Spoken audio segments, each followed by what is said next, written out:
Bonjour à tous, on se retrouve pour une nouvelle vidéo sur la chaîne Texama, cette fois-ci pour parler de la ring light de Elgato, la troisième lampe de la marque qui vise ici un tout nouveau marché. Je vous rappelle qu'ils avaient déjà sorti la Keylight et la Keylight Air, deux lampes plutôt qui visaient les streamers.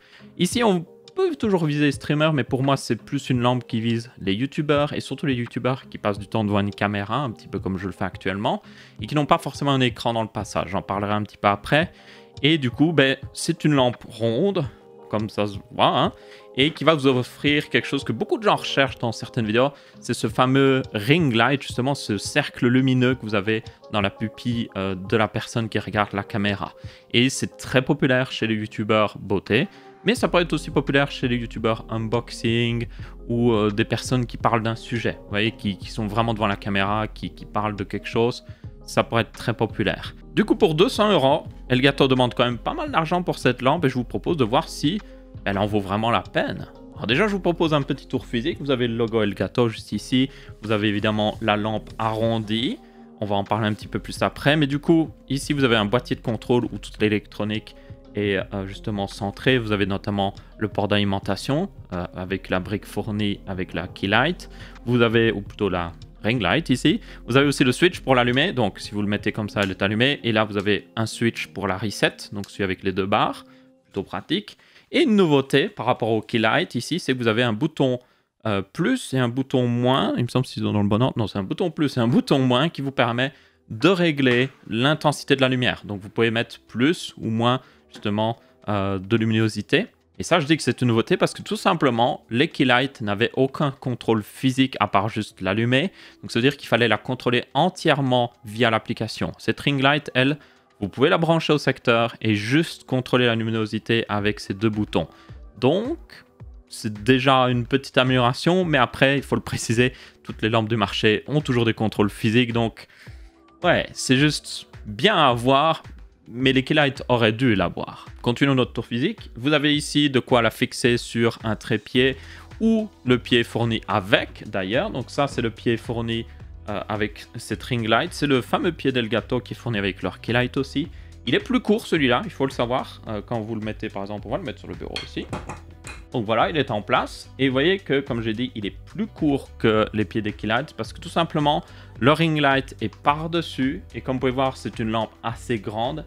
Et donc, même au minimum, là je suis au minimum de la hauteur, c'est quand même pas mal haut. C'est même plus haut que moi. Si vous regardez ici, si je me mets bien droit, c'est plus haut que moi. Du coup, vous pouvez la mettre sur un bureau comme je l'ai actuellement, juste en face de vous, par exemple. Ce serait le but, hein, ici.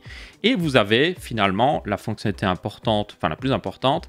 Ici, vous avez une petite fixation. Vous pouvez mettre n'importe quel pied, ou plutôt n'importe quel fixation pour caméra, mais eux ils fournissent cette petite ball head, donc c'est juste un truc où vous avez une boule et vous pouvez fixer une caméra et puis vous pouvez la tourner dans tous les sens. Ça marche bien, mais tenez compte que la ball head ici fournie par Elgato est très basique. C'est le genre de ball head que vous pouvez acheter sur Amazon pour 5 €, même pas. Et ça, c'est dommage à voir ça parce que j'ai déjà essayé de mettre rien qu'une caméra un petit peu lourde. C'est vraiment pas très bon. C'est vraiment pas très bon. Donc, la plupart des gens qui font ce genre de vidéo, je pense, auraient de toute façon une petite caméra, peut-être un Sony A6300 ou justement les caméras Canon qui sont un petit peu plus petites, qui sont assez réputées par les vlogueurs, ou une webcam tout simplement. Donc là, ce serait pas un problème, c'est largement suffisant. Mais si vous avez une plus grosse caméra, lourde surtout, c'est un petit peu dommage. Et ça renforce un autre point qui est assez dommage avec cette lampe, c'est que contrairement au Keylight qui était vraiment bien construite, cette ring light est plutôt plastique. Surtout cette partie-là, franchement, je vais la mettre ici, vous allez le voir. Donc c'est comme ça que vous la mettez sur le pied, vous la vissez littéralement. Vous avez de quoi un petit peu contrôler là où elle est, donc vous voyez que je peux desserrer et la mettre un petit peu penchée par exemple. Si je suis en train de travailler peut-être, par exemple, imaginez je fais un stream où je fais des trucs Lego. Avoir la webcam ici montée, dirigée vers la table, avoir une autre webcam peut-être dirigée vers moi quand je parle aux gens, et ça permet de bien éclairer cette zone-là. Donc ça marche plutôt bien, mais je vais juste montrer juste avec un doigt. C'est serré à fond, hein. J'ai serré le plus possible, et il y a pas mal de flex. En fait, il y a une fixation en métal dans lequel se met justement ce pied, mais à côté de ça, c'est du plastique. Donc forcément, ben, le plastique, ça plie facilement et vous avez ça. Et ça, c'est vraiment dommage. Surtout quand on voit que le prix de cette lampe est 200 € et surtout que les Keylight étaient mieux construites que ça. Après, je suppose que la taille n'aide pas parce que c'est une assez grande lampe. Mais ouais, ils auraient dû construire au moins la partie ici, cette partie-là, en grande partie en métal afin d'éviter ce problème-là. Et puis après, cette partie-là, c'est moins grave évidemment. Donc juste avoir une fixation vraiment solide. Un dernier point physique important avec cette lampe, qui la démarque des lampes que vous pouvez trouver sur Amazon, qui sont beaucoup moins chères. Et je sais qu'il y en a qui vont dans les commentaires, ouais, je peux acheter une lampe comme ça pour 40, 50 € sur Amazon. Et oui, vous avez raison, vous pouvez acheter une lampe comme ça sur Amazon pour vraiment pas cher comparé à celle-ci. Mais il y a quand même une grosse différence de technologie au niveau des LED. Déjà, je tiens à le préciser, ce sont des LED de très bonne qualité dans cette lampe. Donc la qualité, ça veut dire que la lumière est bonne forcément, elle peut être très lumineuse, mais aussi la qualité des couleurs de cette lumière est très bonne. C'est-à-dire que la lumière est vraiment neutre, elle ne va pas donner une teinte bleue ou une teinte trop chaude à votre image. Et ça, c'est assez important. Alors si vous faites juste des petits streams et tout ça, oui, c'est pas le plus important, mais c'est quand même bien de savoir que c'est des bonnes LED. Et aussi, ce sont des edge lit, donc les LED ne sont pas dirigées vers vous, donc elles ne sont pas sur le panneau derrière ici avec des points lumineux quand vous regardez. Elles sont sur le côté de la lampe, il me semble qu'elles sont sur le cercle intérieur d'ailleurs. Et la lumière de ces LED du coup va vers l'extérieur, reflète sur une partie reflétante ici à l'arrière, un petit peu comme les technologies des écrans LCD d'ailleurs, ça fonctionne assez bien comme ça. Les écrans LCD, les LED ne sont pas derrière, elles sont sur le côté de l'écran LCD. C'est pour ça que des fois vous avez ce qu'on appelle du backlight bleed, où vous voyez la lumière plus sur le bord de l'écran, pour ceux qui ne savent pas. Petit the more you know. Bref, dans tous les cas, ça vous donne une lumière beaucoup plus fluide, beaucoup plus douce et qui vous fait moins mal aux yeux et du coup donne un meilleur résultat aussi pour l'éclairage. Après, à voir si ça vaut vraiment 200 €, encore une fois. Ceci est la brique d'alimentation d'ailleurs pour ceux qui voudraient voir à quoi elle ressemble. Vous avez des adaptateurs d'ailleurs, donc là, ils fournissent des adaptateurs pour tous les continents. Au lieu de juste avoir des modèles différents par continent, c'est juste vous avez, là j'ai la prise pour l'Europe et du coup, j'arrive pas à l'enlever, mais vous pourriez mettre la prise pour l'Angleterre ou la prise pour les États-Unis. Ça peut être important pour certains, mais c'est pas le truc le plus important pour la plupart. Du coup, elle est branchée. J'ai mon petit câble ici d'alimentation qu'on va brancher en dessous. On va l'allumer. Et... est-ce qu'elle est allumée ? Voilà, elle est allumée. Évidemment, ça fait beaucoup de lumière, donc je vais diminuer ça. C'est une lampe qui peut être assez lumineuse en réalité, donc ça, c'est au minimum. Vous voyez qu'au minimum, elle fait un tout petit peu de lumière, donc ça peut être très bien dans une pièce très sombre. Mais ça ne l'éteint pas. Si vous allez par contre avec la touche poing, je ne peux pas l'éteindre, il faut vraiment l'éteindre physiquement. Et puis au maximum, on va le mettre. Ça, c'est le maximum. Donc c'est ce qui était avant. Et évidemment, vous pouvez régler de manière graduelle jusqu'à peu près le strict minimum. Et comme vous pouvez voir, franchement, pas mal de réglages. Vous pouvez vraiment à peu près la mettre comme vous voulez. Maintenant, le plus important, c'est de la brancher à un ordinateur, donc, ou la connecter à un ordinateur. Donc c'est ce qu'on va faire. On va la connecter à l'ordinateur et surtout, je vais la mettre là, à l'avant du bureau, en face de moi, et je vais vous montrer ce que ça donne de l'utiliser pour, je sais pas moi, faire un unboxing ou je ne sais quoi. Ok, alors, je suis dans l'obscurité la plus complète, parce que là, j'ai la lampe au minimum. Je peux évidemment l'augmenter avec les boutons ici, comme vous pouvez voir, et là, vous me voyez déjà un petit peu mieux. Mais aussi non, vous installez Elgato Control Center, vous pouvez rajouter la lampe, c'est assez simple, juste vous connectez la lampe, vous l'allumez, vous installez Elgato Control Center, il détecte la lampe automatiquement. Vous devez lui dire sur quel Wi-Fi elle va se connecter, mettre le mot de passe de ce Wi-Fi pendant que j'ai une notification. Et après, vous pouvez la contrôler. Donc là, je peux l'éteindre. Voilà, je suis vraiment dans l'obscurité. Ou alors, vous pouvez évidemment l'allumer. Vous pouvez régler la température. Ça, c'est quelque chose que vous ne pouvez pas faire sans l'application. Donc c'est un petit peu dommage qu'ils n'aient pas mis un bouton physique pour ça. Mais bon, donc là, je peux la mettre très chaude. C'est vachement chaud. Je vous le déconseille.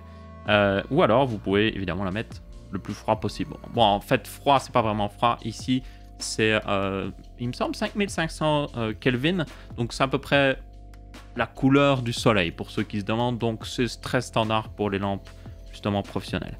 Et aussi, évidemment, vous avez le réglage de l'intensité de la lampe. Donc là, vous pouvez vraiment la mettre comme vous voulez. Alors, quelqu'un qui a des lunettes, forcément, ça va faire des reflets dessus. Donc, les ring lights, c'est franchement plus optimal selon moi, pendant que j'ai une notification pour ceux qui n'ont pas de lunettes justement, et je vais aller retirer cette notification, voilà, qui est fait.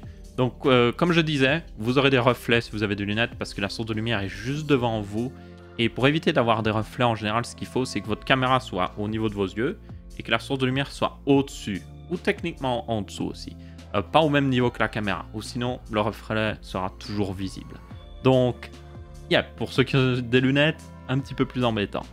Du coup, on va le mettre à peu près au bon niveau.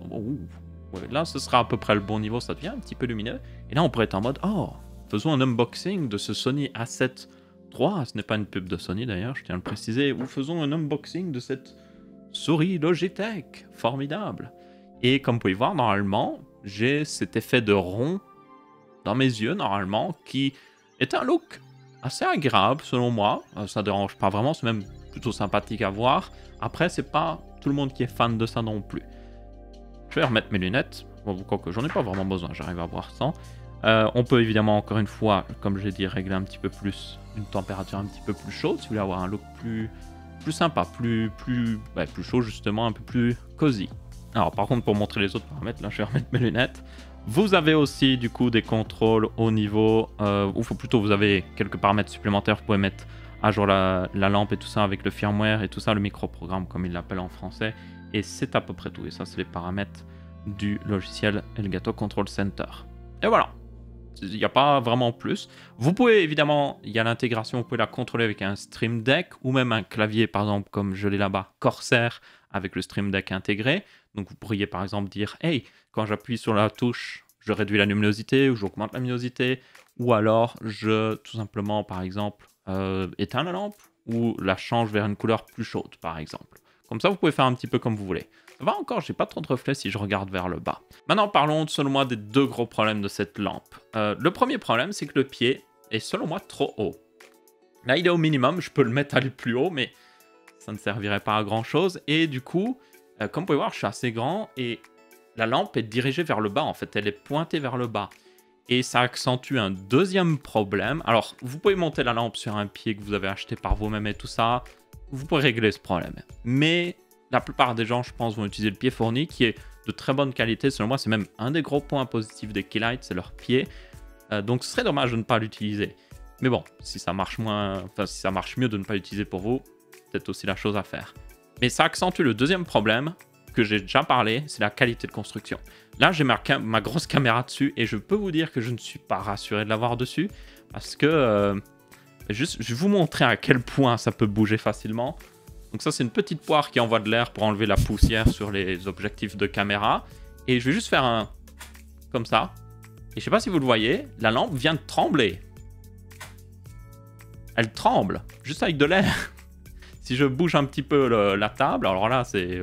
bonjour, ça tremble, ça me fait vraiment peur par contre. Je vais éviter de continuer. Donc ouais, ça ne tient pas très bien. Et ça, c'est avec une grosse caméra quand même. Donc clairement, si vous utilisez la ring light, moi je vois le cas d'utilisation suivant. C'est vous avez pas une trop grosse caméra, une petite caméra.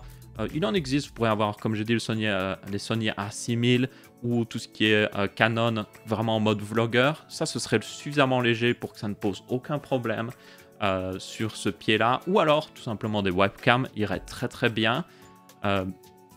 Et du coup, le cas d'utilisation, c'est que je vois, c'est quelqu'un qui est devant, justement, la caméra et qui parle devant la caméra. Pour les streamers, vous pouvez utiliser une ring light, surtout si vous avez envie d'avoir un setup minimaliste, avec le strict minimum. Mais le problème, c'est que là, genre, ça se voit pas trop, mais si j'avais un écran devant moi, ça bloquerait une partie. Vous voyez, j'ai l'ordi, je le mets là. Ça bloquerait une partie de la lampe. Donc, je n'aurais plus cet effet de rond lumineux dans mes yeux. Donc, c'est pas forcément la lampe pour ceux qui sont devant un PC. À part s'ils ont l'écran peut-être de côté, ou s'ils mettent la caméra de côté aussi, ça pourra aller, mais du coup, vous perdez un petit peu cet éclairage. En conclusion, pour résumer très rapidement pour cette Elgato Ring Light, une très bonne lampe selon moi d'un point de vue qualité de la lumière. Donc la lumière est très bonne, vous pouvez l'avoir très lumineuse, vous pouvez aussi régler une bonne plage, donc qu'elle soit très froide la lumière ou plutôt un peu comme le soleil, ou alors aller vers des lumières très chaudes. Donc ça c'est bien pour ceux qui justement aiment avoir ce réglage là. C'est une lampe aussi qui... Et je la regarde actuellement et j'ai du mal à supporter les lampes dans mes yeux personnellement et je trouve que ben, ce edge lit, le fait que ce soit juste un panel lumineux et pas plein de petites LED, aide vraiment à la regarder en permanence. Et c'est le but de cette lampe, c'est qu'on regarde là la caméra en plein milieu. Donc ça, c'est un gros point positif. Maintenant, elle a quand même des gros points négatifs selon moi. La qualité de construction est juste... Elle est pas bonne. Elle est franchement pas bonne. C'est un petit peu, selon moi, du gâchis pour une telle lampe avec une telle qualité. C'est même vraiment dommage, surtout pour le prix. Le pied est toutefois un assez bon pied, mais encore une fois, il est trop haut. Et ça, c'est un autre point négatif. Les contrôles que vous avez sur la lampe sont suffisants, mais ça aurait été bien d'avoir le contrôle de la couleur de la lumière. Mais sinon, yep, c'est à peu près tout. Une bonne lampe, mais avec selon moi quand même des assez gros défauts pour certaines personnes. Après, si vous avez une caméra plus légère et que vous pouvez la mettre sur votre propre pied pour qu'elle soit un petit peu plus bas, ce serait franchement une assez bonne lampe pour beaucoup de gens qui veulent juste, vous voyez, se mettre devant leur caméra pour streamer, pour faire des vidéos et qui ont quelque chose à faire. Monter des Lego par exemple, faire du montage, faire peut-être un petit peu de dessin. Ce genre d'utilisation serait très bon avec une lampe pareille. Pour les streamers de jeux vidéo, un petit peu moins quand même. Donc ouais, qu'en pensez-vous de cette Elgato ring light, j'allais dire keylight? Pensez-vous qu'elle est justifiée à 200 €? Personnellement, c'est pas une lampe pour moi, encore une fois je l'ai dit. Peut-être pour monter un PC par contre, elle pourrait être pas mal, mais je me sens pas trop confortable avec une caméra pareil au-dessus de la ring light, parce que c'est, encore une fois, ça bouge quand même pas mal, mais bon. Du coup, vous aurez un lien dans la description vers la page Amazon si vous décidez de l'acheter. Ce n'est pas sponsorisé par Corsair, ou plutôt Elgato, je tiens à le préciser. Ils ont fourni l'exemplaire de test toutefois, et je tiens aussi à le préciser ici. Merci à eux d'avoir rendu cette review possible. Et du coup, j'espère éventuellement aussi tester un petit peu les Keylight qui selon moi sont plus intéressantes, notamment la Keylight Air, pour justement quelqu'un qui voudrait streamer et tout. Donc, merci à tous, on se retrouvera pour une prochaine vidéo. N'hésitez pas à laisser votre avis, que ce soit en pouce bleu, pouce rouge en commentaire. Je vous dis ciao ciao.